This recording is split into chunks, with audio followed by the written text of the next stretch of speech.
Kyle Johnson. My parents are Roger and Lynn Johnson. On August 8th, 2003, my wife and I were married at St. Olaf's Church. And 20 years later, we took a trip to Maui for our 20th anniversary. And on August 8th, 2023 is when the fires in Lahaina happened. This is our story of our family trip to Maui. A 20th anniversary trip was something that Christy and I have been planning for years to do. And finally, we had the opportunity to do it. We started planning it at the beginning of the year, and finally, August 3rd came and we were ready to fly out. So the beginning of the trip went just as if any other trip went. We flew out of Milwaukee, landed in Maui, and everything was great. We had August 4th through about the 7th, we traveled through the island. We did snorkeling and did all the adventures that a typical vacation family would do. The night of August 7th, we heard that there would be some high wind warnings throughout the island from a hurricane that was passing well to the south of us, but nobody really made any big deal out of it. We noticed that in the middle of the night, the power went out at the condo we were staying in, which was just a few miles north of the old town of Lahaina. And then about 2:30 or 3 o'clock in the afternoon, we decided, this was August 8th, let's take a ride to the other side of town, hop in the car, and see if we can find any restaurants that are open, because we thought that possibly some other places would be open. We had no cell phone service, we had no power, so we hopped in the car, not thinking anything of it. About 3 o'clock, we hopped in the Jeep and decided to head south through West Maui into the old town of Lahaina. We were staying just a few miles north of the old town. And when we got into the town of Lahaina, the traffic was backed up really bad. That was the only way to get in and out of the west side, is through the town. To the left of us was a volcano, so there's no roads going up the volcano, and to the right of us was the ocean, so couldn't go that way. So as we're heading into town, all of a sudden we started noticing that the winds were increasing and getting really crazy. And there wasn't a lot of smoke up in the hills from the wildfires, just very minimal, so we didn't think much of it. So as we got into the actual old town of Lahaina on Front Street, which is right along the ocean where all the shops and restaurants and fun places to be are, we were stuck in traffic, and we noticed that the smoke was increasing to our left up in the hills. And the wind was blowing, and power lines started falling, and telephone poles started snapping in half, and trees were flying across, and roofs were blowing off of buildings, and it started to get really bad. By this time, the traffic going both ways, the way we came from and the way coming out, was backed up, since there was only a 2-lane road going in and out of the town. It didn't seem like we were able to get through. I decided to turn around and head back to where we came from, back to our condo. As we were heading back, the roads became blocked by power lines, trees, fire. It got real crazy. The smoke just kept increasing. The winds were blowing anywhere from 60 to 80 miles an hour, and things were just flying past us. So we figured out, well, we can't get back the way we came from, so let's try to turn around again and go in the original direction we're heading, south, to get out of town.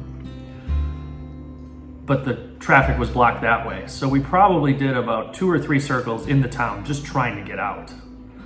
The streets were getting smoky, and it was getting really bad. Fortunately, as we were waiting in line to get out, there was a power company there that was clipping the power lines. 2 men in a bucket truck were clipping the power lines in order to remove a pole and lines that were in the way that was blocking traffic. As soon as that was out of the way, we were able to snake our way through the town, through the houses, through the side streets to get back on the main road that headed south. We just looked behind us, and it was just a wall of smoke as high as you could see. And we just knew that the winds were going to take the fire right through the town in a matter of no time. So we were able to make our way to the main town in the middle of the island where the airport is and where the Costco is and Walmart. And we knew we weren't going to be able to get back to the condo. We just knew that those roads were blocked, and it was inevitable that the town was just up in flames at that point. And I got a call from a woman that we rented our car from for the 2 weeks that we were supposed to be there. And she asked us if we were doing okay. I asked her some questions about where we can park our car at night that's safe, that we could sleep in the car overnight until we figured out what to do in the morning. And Cooley, who's the person that we rented the Jeep from, just helped us out so much.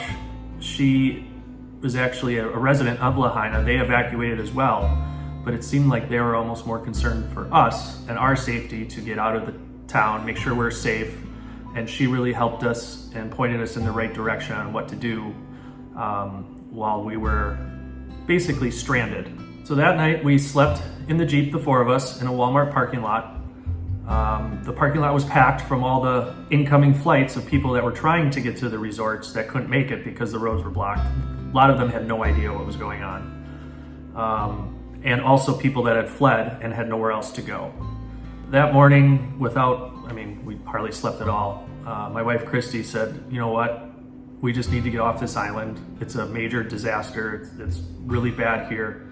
So we went to the airport at 6 a.m., caught a flight to Oahu, and by 8:30 we were on a plane heading to Honolulu.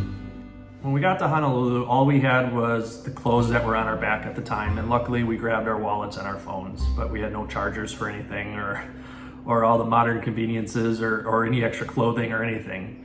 So we had to go shopping when we got there and buy some necessities before we could basically continue the rest of our week vacation in Hawaii.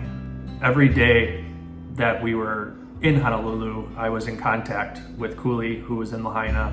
By that time, which was Wednesday or Thursday, probably the 9th or the 10th, she had just found out that their house actually had burned down. Yet she was still trying to keep in contact with me to make sure that we were okay. And she offered to go whenever she could to go back to the condo we were staying in that fortunately did not burn down, to pack up our things. And I said, you know what, material things I'm not worried about. You guys are okay. You have a lot of friends and neighbors and families that you need to worry about, so don't worry about us, we're fine. And I said, we'll help you out any way that we can. So what some may not realize is that the part of Lahaina that burned down was actually the old village. There's a lot of large, expensive resorts to the north with a lot of multi-million-dollar homes. But the old town of Lahaina is where a lot of the people that work the resorts and are the blue-collar workers and keep the economy going on the island by the civil workers and all that. It's their houses, one-story small ranches that are packed together.